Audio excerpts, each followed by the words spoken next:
If you want to collect your Social Security benefits while you are working, what are the rules? That is the subject of this video. Welcome to the Financial Fast Lane. My name is Lane Martinson. So if you are considering starting your Social Security benefits at the earliest age of 62, while you're still working, there are some very specific rules that you want to be aware of. And there is an earnings limit. Now, I'm going to explain how this works.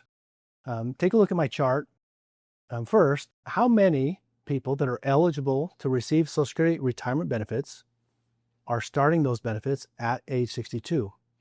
And as you can see, it's right about 1/3 of the people, which means 2/3 are waiting at least 1 year, right?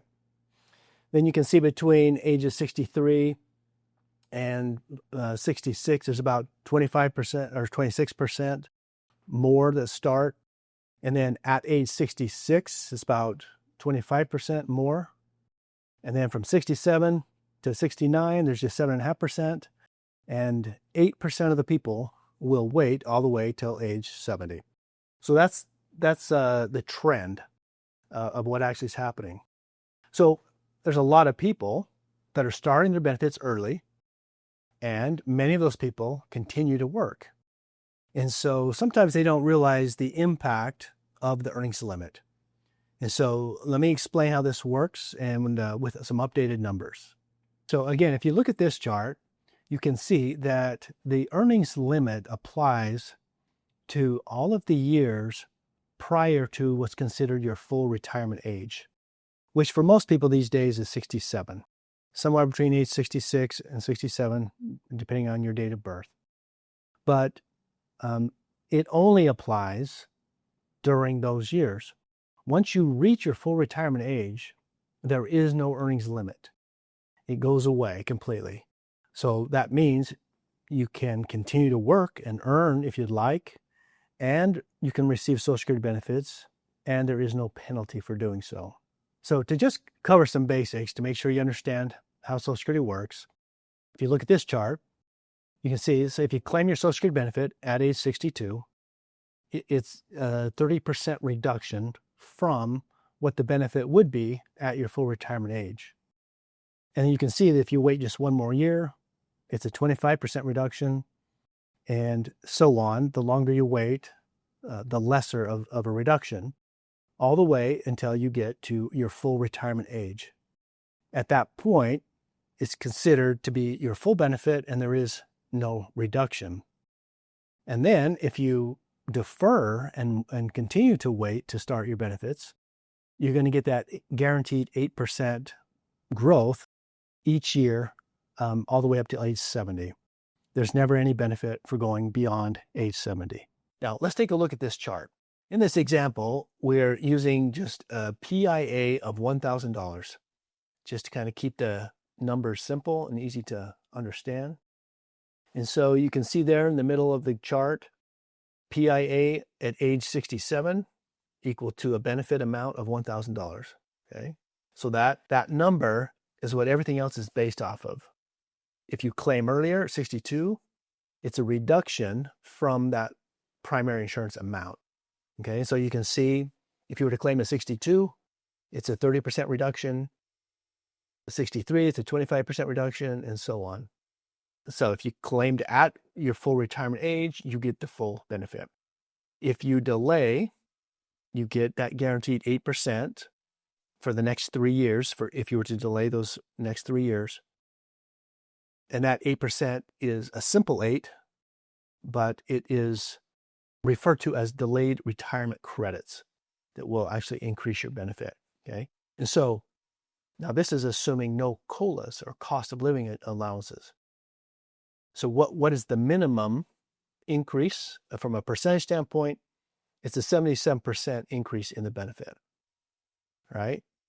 Now we need to bring into the cost of living adjustment. Social Security has a COLA. And so if we look at the history of the cost of living adjustments since 1975, you can see each year, year by year, what the COLA was. And we have an average over that time frame of 3.57%. Now, you'll notice that only 3 years there were only 3 years out of the last 50 where there was a zero increase.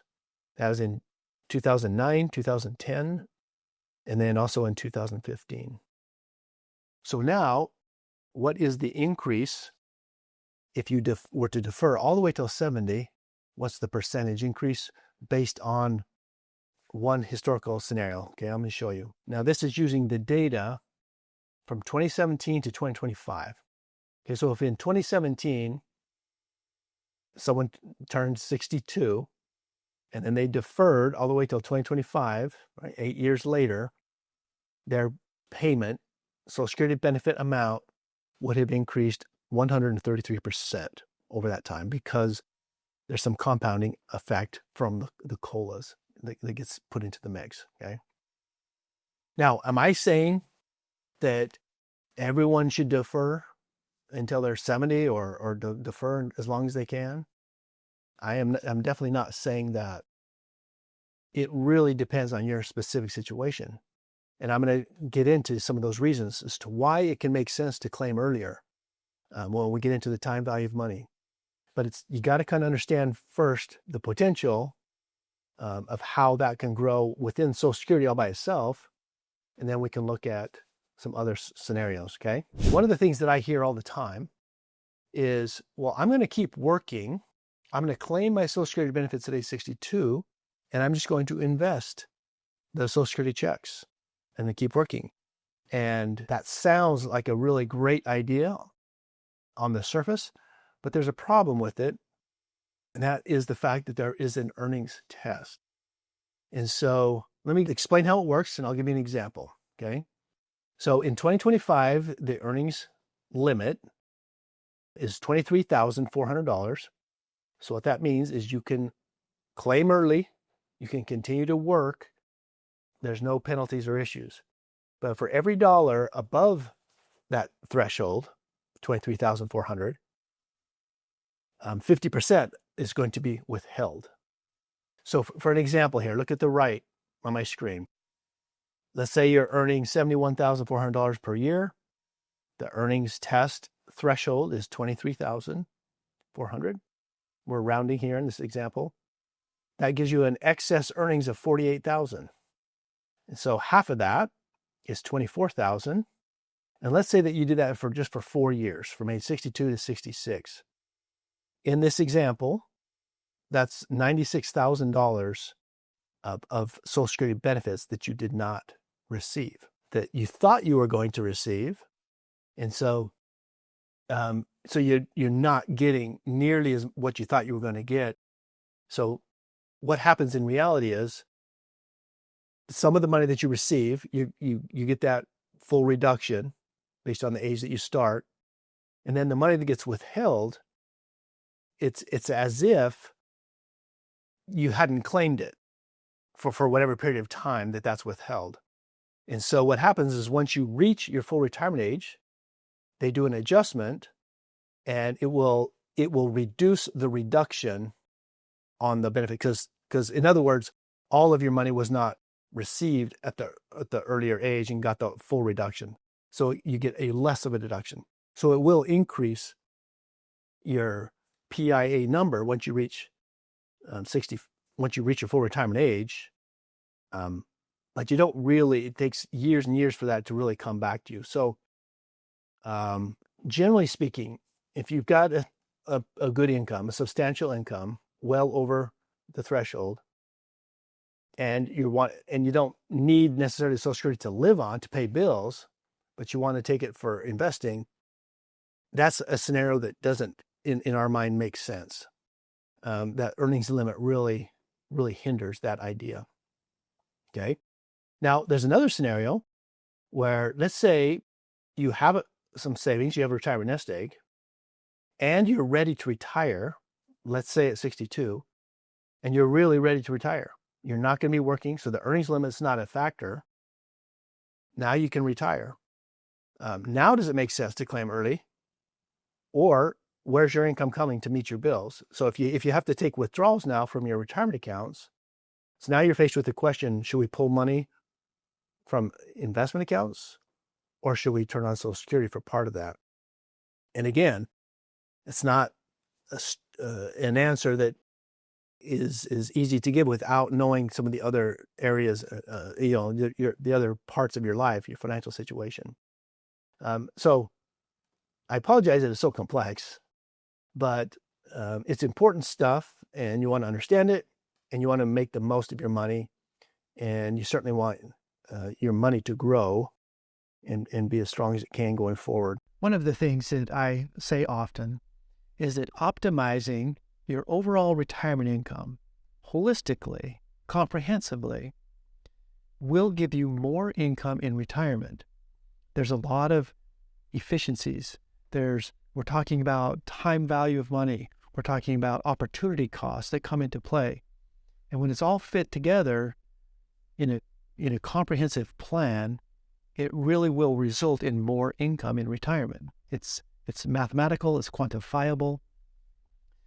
So one of the advantages that I have, having been a financial planner for many years, talking with many people about their finances, there's a significant number of people who claimed Social Security benefits at 62, who now, 10, 12, years later in retirement, they're really regretting that decision. And they're asking the question, how can I fix this? Or why didn't someone tell me about this, right? And so you just don't make a harsh or a quick decision. You want to make sure you're making a good decision for your situation. Again, there are situations, there are people where claiming your benefits early will make the most sense and will give you the most total income over your lifetime. And there are other people who claiming early, you're going to leave a lot of money on the table. And so just understand that it's quite complex, and a good plan goes a really long way. So we are a financial planning firm. We have a personalized Social Security analysis report that if you would be interested in that, you can give it a look. You would just go to socialsecuritylane.com, and there's a nominal fee, but with your estimated benefits, we use your actual numbers, do some analysis, and show you a variety of options. So if you want to consider that, I hope you'll look at that. And I hope you found this video educational and beneficial. I hope you'll subscribe to our channel, maybe share the video with others, and give us a thumbs up. I really appreciate it, and I look forward to seeing you in the next episode of the Financial Fast Lane.